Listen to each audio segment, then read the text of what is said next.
Vivemos uma época marcada pela urbanização. Aliás, sociólogos e antropólogos apontam que as três forças que mais claramente influenciam a sociedade mundial são a urbanização, a globalização e também a polarização. Cidades, porém, não são definidas apenas pela forma de se organizar, mas, sobretudo, pela forma de pensar. A cultura humana, ela é ao mesmo tempo uma grande oportunidade, como também um enorme desafio à fé cristã. Assim, o desafio da igreja na cidade, ele é multifacetado. E nós podemos simplificá-lo em dois movimentos, um de influência e o outro de cuidado. São movimentos simultâneos. A igreja é chamada na palavra de Deus para se engajar, transformar e influenciar a sociedade e, ao mesmo tempo, na mesma palavra de Deus, a igreja é orientada também a se prevenir, se guardar, se proteger das pressões, opressões e tentações ao seu redor. Esses dois movimentos jamais podem ser dissociados. Notem comigo que se a igreja proclama a sua fé, mas não aguarda, ela se torna um grupo meramente religioso, não uma comunidade redimida pelo sangue do Cordeiro Jesus. Por outro lado, se a igreja guarda a sua fé, mas não a proclama, ela se torna infrutífera, inútil, ela perde a missão. E é importante lembrar que um dos efeitos mais alarmantes quando nós não proclamamos e não guardamos a nossa fé ao mesmo tempo é a perda da capacidade de transmitir os valores de Cristo à próxima geração, à nova geração, incluindo nossos próprios filhos. Observe comigo que estamos todos em uma caminhada pessoal e de fé. Alguns vieram a Cristo poucos dias atrás e outros há décadas. E cedo ou tarde todos nós cruzaremos a linha final. Assim, a pergunta que eu levanto nesse momento é a seguinte: o que você guardará de sua caminhada? Amizades, experiências, reconhecimento, frutos, ou mesmo amargura, arrependimento, tristeza? Eu conheço um pastor já jubilado que guardou todos os seus sermões em algumas caixas. Conheço também um missionário que, ao fim de carreira, guardou álbuns de fotos de cada etapa do seu ministério. Há pessoas que guardam recordações, bens, títulos, reputação. O que você guardará? Paulo escreve a Timóteo no fim da sua carreira e ele diz com todas as palavras: eu guardei a minha fé. Leiamos, portanto, 2 Timóteo capítulo 4, versos 6 a 8. Diz assim a palavra do Senhor: quanto a mim, estou sendo já oferecido por libação, e o tempo da minha partida é chegado. Combati o bom combate, completei a carreira e guardei a fé. Já agora a coroa da justiça me está guardada, a qual o Senhor, reto juiz, me dará naquele dia, e não somente a mim, mas também a todos quantos amam a sua vinda. Louvado seja Deus pela sua palavra. Essa carta possui 3 pontos de distinção. O primeiro é a circunstância na qual ela foi escrita, pois foi redigida de uma prisão nos últimos dias da vida de Paulo. De acordo com Eusébio, historiador do século IV, Paulo se encontrava em um calabouço escuro, isolado e úmido, apenas com um buraco no teto para a entrada de luz e de ar. Ele estaria ali, seriam seus últimos dias de vida. O segundo diferencial dessa carta é o seu endereço. O apóstolo não escreve essa sua última carta às igrejas ou mesmo a outros apóstolos. Ele também não o faz a homens influentes e experientes, mas a um jovem líder chamado Timóteo. O mesmo Timóteo que Paulo conheceu em Listra e se tornou uma mistura de filho na fé e companheiro de caminhada. E o terceiro diferencial dessa carta é a sua abordagem. Isso é curioso. Ao aconselhar um jovem que está iniciando sua caminhada, Paulo não fala da partida, mas fala da chegada. Ele não fala do começo, mas fala do fim. O verso 7 que lemos, ele fala sobre o combate, fala sobre a carreira e fala também sobre a fé. E é sobre isso que eu gostaria de partilhar com vocês nesse momento. Quanto ao combate, ele lutou sem se amargurar. No verso 6, ele diz que o tempo da minha partida é chegado. E para tempo, Paulo usa a expressão grega kairos, que significa o tempo oportuno, o tempo certo. E isso é impressionante. Paulo não está reclamando que irá morrer cedo demais.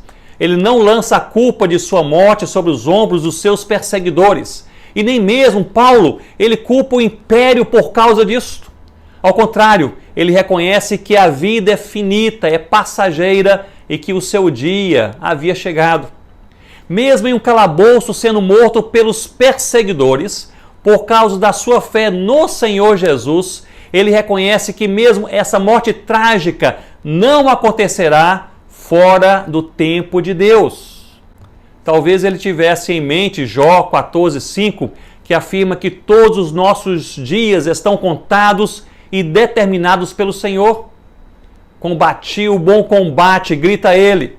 Note comigo que o verbo combater vem do grego agonizomai, que significa um tremendo esforço, algo árduo, e representa muitíssimo bem a caminhada do apóstolo Paulo.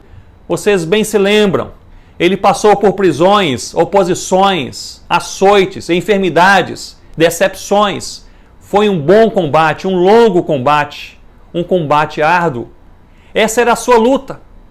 Meu irmão, não se amargure com a luta que Deus lhe dá para ser travada. Lute a sua luta com alegria. Minha irmã, não olhe para outras pessoas desejando ter as suas vidas. Encha o seu coração de contentamento pela jornada que é sua, pela vida que Deus lhe confiou.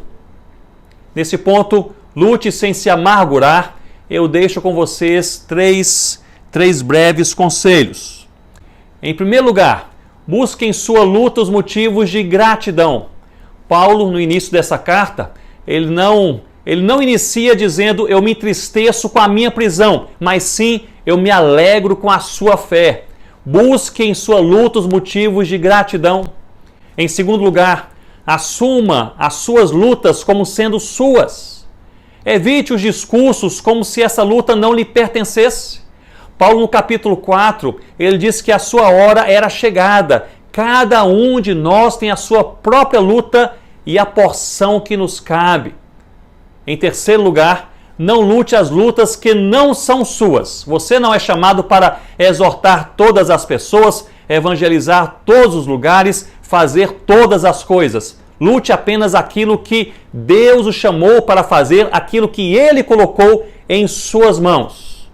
Portanto, como vimos, quanto ao combate, ele lutou sem se amargurar. E nós veremos que quanto à carreira, ele a completou sem se vangloriar. Isso é impressionante.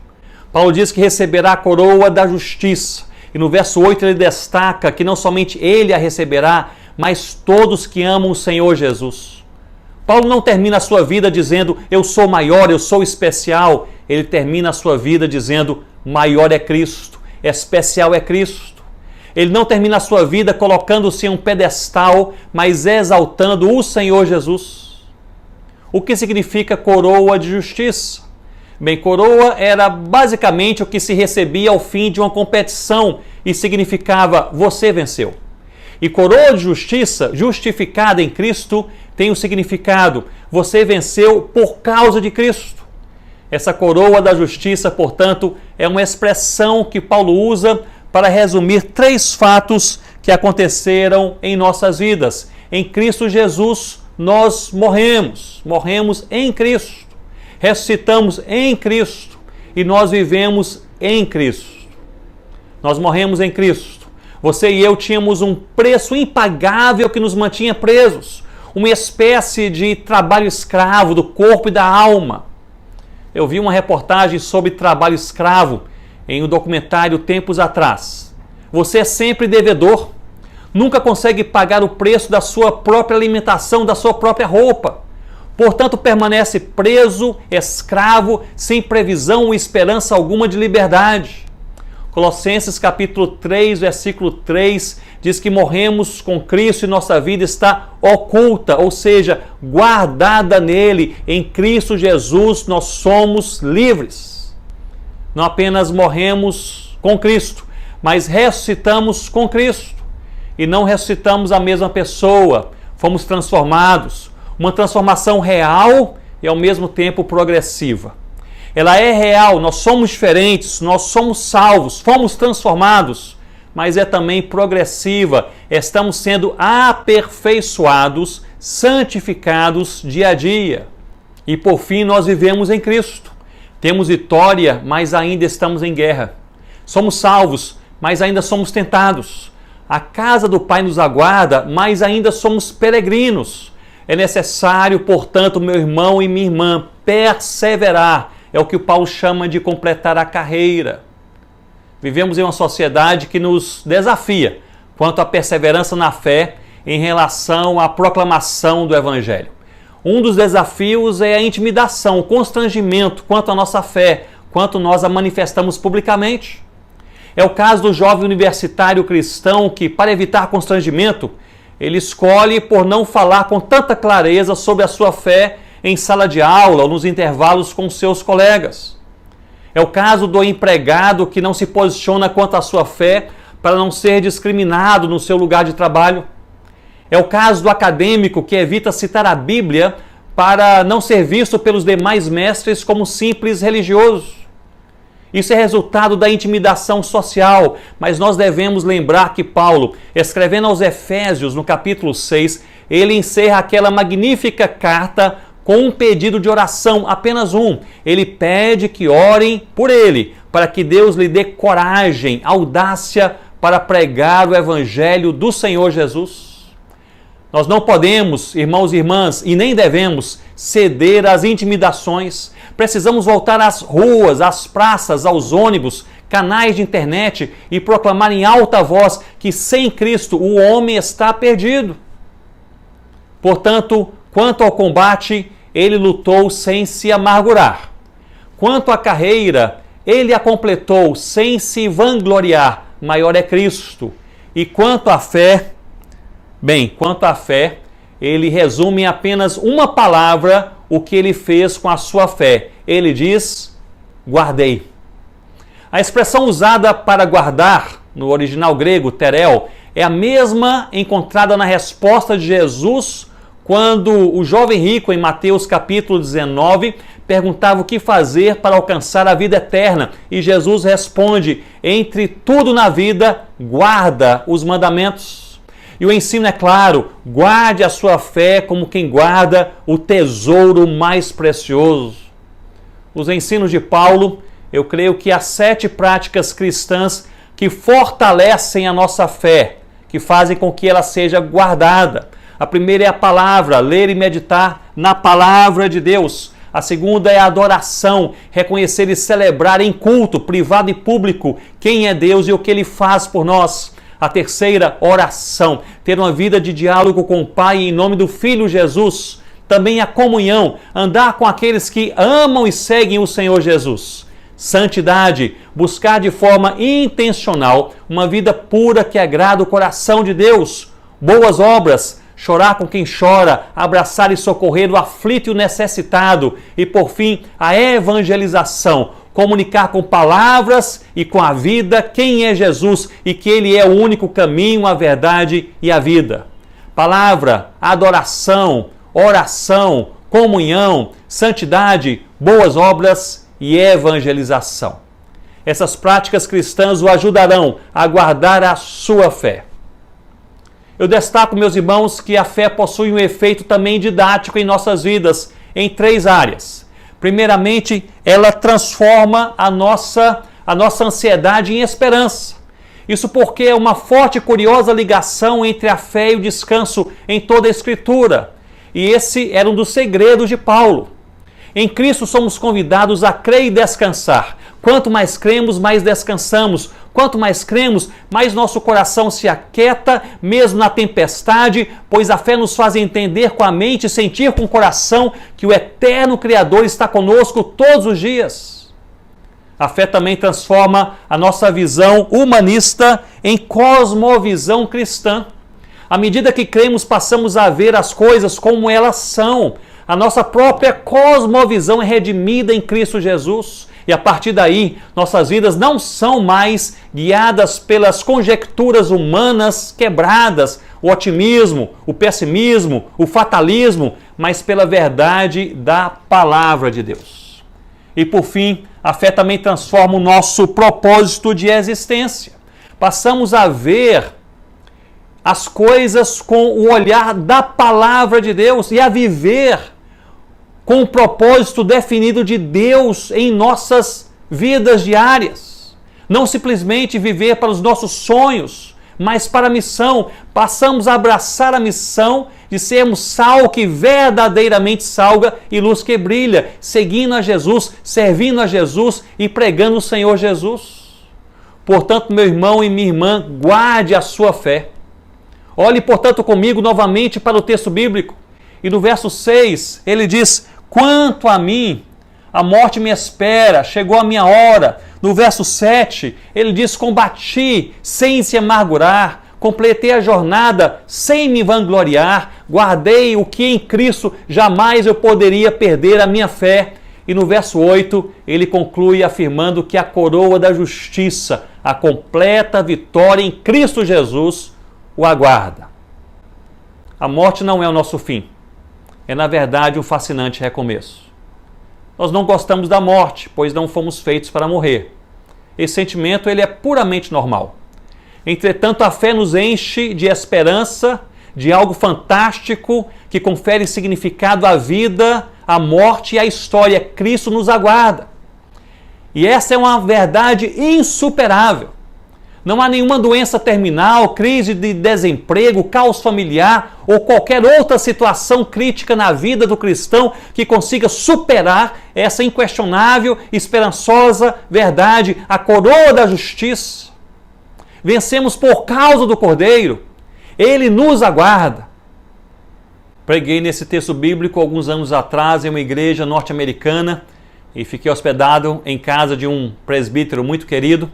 Na noite anterior, eu pedi que ele pudesse imprimir as notas do sermão para que eu tivesse aquelas notas em mãos no domingo. Eu fui dormir, ele seguiu para o escritório para imprimir aquelas notas e no dia seguinte, no café da manhã, ele me disse: Ronaldo, ao imprimir as notas, meus olhos grudaram no verso 8 que diz que a coroa da justiça me está guardada e na frase que você escreveu a seguir. Portanto, não tememos a morte, pois temos algo infinitamente maior, Jesus Cristo, nosso Senhor. Ele nos aguarda. E ele seguiu dizendo que logo lembrou-se do seu sogro, um homem de Deus, que estava com uma enfermidade prolongada, já em fase terminal. Ele tomou o telefone e ligou para o sogro ainda tarde naquela noite. Ele disse: quero ler com você um verso da palavra de Deus, e leu justamente 2 Timóteo 4, versículo 8. Coroa da justiça. E ele disse: não importa se a morte chegar hoje, você tem uma coroa da justiça guardada, segura pelo próprio Cristo, esperando por você. Você venceu por causa do sangue do Cordeiro. Ele disse que ambos, debruçados sobre essa palavra de Deus, essa insuperável verdade, eles foram tremendamente consolados. É impossível pregar sobre isso sem que venha à nossa mente o maravilhoso texto de Romanos capítulo 8, verso 38 e 39, que diz: porque eu estou bem certo de que nem a morte, nem a vida, nem os anjos, nem os principados, nem as coisas do presente, nem do porvir, nem os poderes, nem a altura, nem a profundidade, nem qualquer outra criatura poderá separar-nos do amor de Deus que está em Cristo Jesus, nosso Senhor. Louvado seja Deus. E eu concluo trazendo à sua mente um pouco da história de um homem de Deus chamado Dietrich Bonhoeffer. Pastor e teólogo de nacionalidade alemã, se opôs ao nazismo de Hitler durante a Segunda Grande Guerra, teve a oportunidade de viver nos Estados Unidos como refugiado de guerra, mas preferiu voltar à Alemanha para encorajar os cristãos em momento arriscadíssimo, após um período que ele passou em exílio em Londres. Foi preso na Alemanha em 1943 e escreveu cartas e sermões na prisão. Aliás, eu recomendo a leitura de seus livros e destaco aqui o livro Resistência e Submissão, Cartas Escritas da Prisão. São palavras fascinantes de maturidade e também de resiliência cristã. Poucos dias antes do fim da guerra, em 1945, recebeu o veredito da sua morte. O nazismo, sabendo que iria cair, não queria deixar para trás seus maiores inimigos. e naquele dia foi chamado de sua cela e um dos guardas anunciou que ele iria morrer enforcado. Despediu-se de alguns amigos e, seguindo para o cadafalso onde seria enforcado, virou-se antes para um colega prisioneiro e disse: este é o fim, mas para mim apenas o começo. Meus irmãos e irmãs, combatam os combates da vida sem amargura. Completem a jornada proposta sem vanglória.